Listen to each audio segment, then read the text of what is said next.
मी advocate Anil Anandrao ढुमणे, भारतीय मजदूर संघ महाराष्ट्र प्रदेश अध्यक्ष।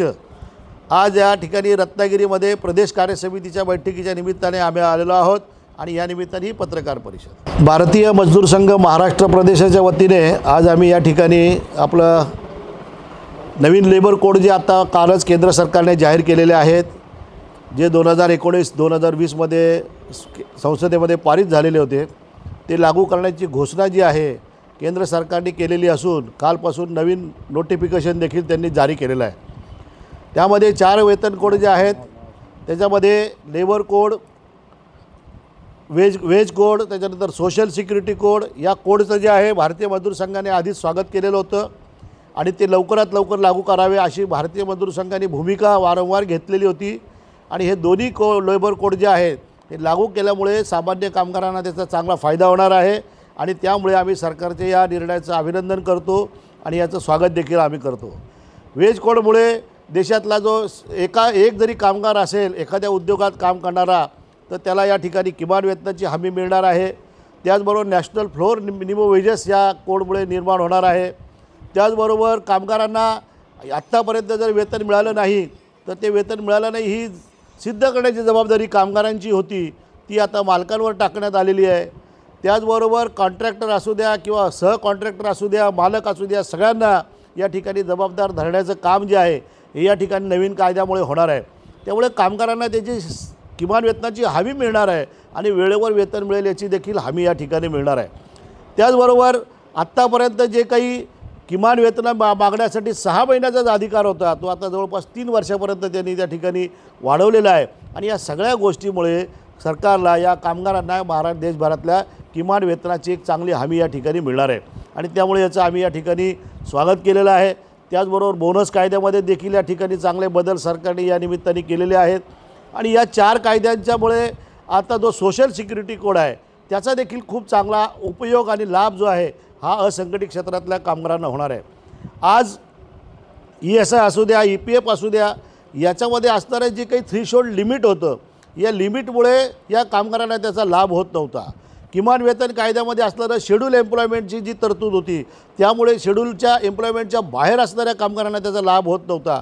पण आता या सगळ्या गोष्टी संपलेल्या असून या थ्रेशोल्ड लिमिट या सरकारने आणि शेड्यूल एम्प्लॉयमेंट हा विषय काढून टाकलेला असल्यामुळे ESI असू द्या, EPF असू द्या, किमान वेतन असू द्या, या सगळ्या गोष्टी ज्या आहेत कामगारांना सहजासहजी या ठिकाणी मिळणार आहेत आणि त्यामुळे या नवीन कोडचं भारतीय मजदूर संघ म्हणून स्वागत आम्ही केलेलं आहे आणि सरकारने हे चांगलं पाऊल या ठिकाणी उचललेलं आहे आणि त्याबद्दल आम्ही महाराष्ट्र प्रदेश देखील सरकारच्या या निर्णयाचं स्वागत करीत आहे आणि या गोष्टी महाराष्ट्र सरकारने देखील लवकरात लवकर नियम लागू करून त्या लागू कराव्या अशा प्रकारची विनंती आम्ही या ठिकाणी केंद्र सरकारला आणि महाराष्ट्र सरकारला करत आहोत।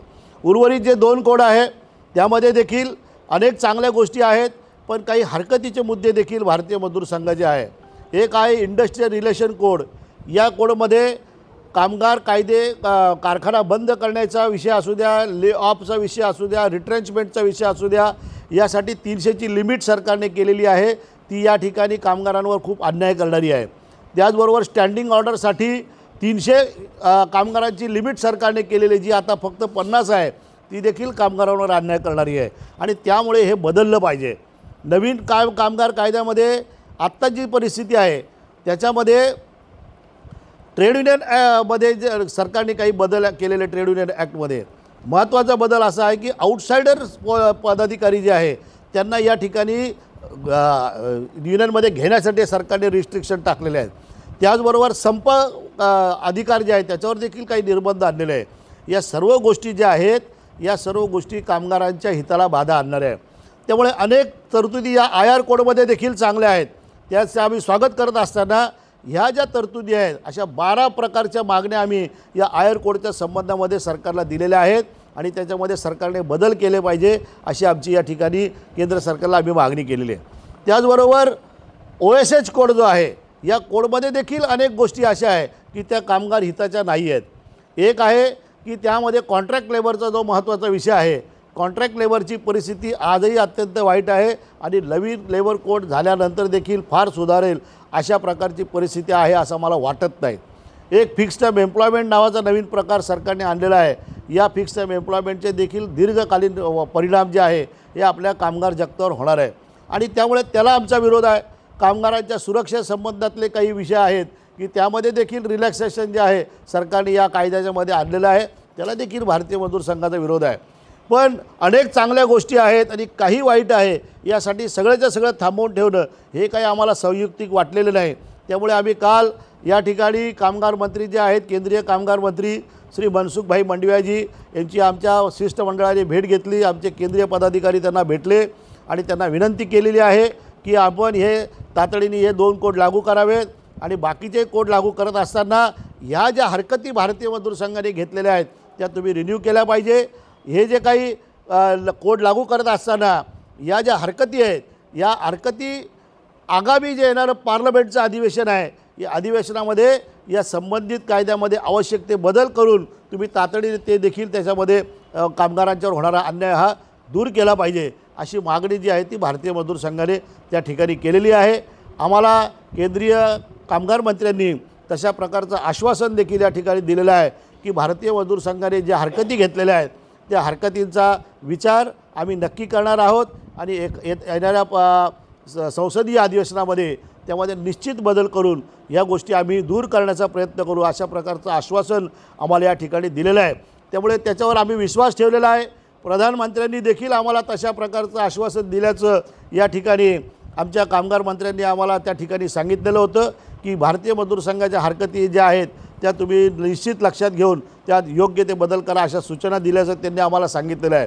त्यामुळे भारताचे पंतप्रधान माननीय नरेंद्रजी मोदी आणि केंद्रीय मंत्री मनसुख मंडवियाजी यांच्या शब्दावर विश्वास आम्हाला आहे आणि आत्तापर्यंत अनेक चांगल्या गोष्टी त्यांनी केलेल्या आहेत, या देखील ते करतील असा विश्वास ठेवून भारतीय मजदूर संघाने या ओव्हरऑल सर्व कामगार कायद्यांचे या ठिकाणी स्वागत केलेलं आहे आणि हे करत असताना या ज्या आवश्यक ज्या तरतुदी आहेत त्याचा बदल सरकारने केला पाहिजे, अशाही प्रकारची मागणी या ठिकाणी आम्ही केलेली आहे।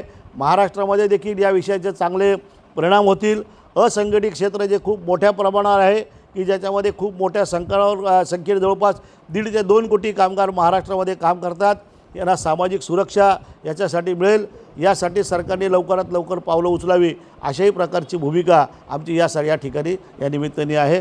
आणि एवढंच या ठिकाणी सांगतो, सर्व देशातील भरातील कामगारांच्या वतीने सरकारचं आम्ही या ठिकाणी अभिनंदन करतो आणि सरकारच्या आम्ही परत विनंती करतो की ज्या सूचना आम्ही केलेल्या आहेत त्या पद्धतीने सरकारने नक्की दुरुस्त केलं पाहिजे, अन्यथा आहे त्या विषयासाठी पुन्हा आम्हाला संघर्ष करण्याशिवाय पर्याय राहणार नाही, ही देखील आम्ही या ठिकाणी स्पष्ट करू इच्छितो।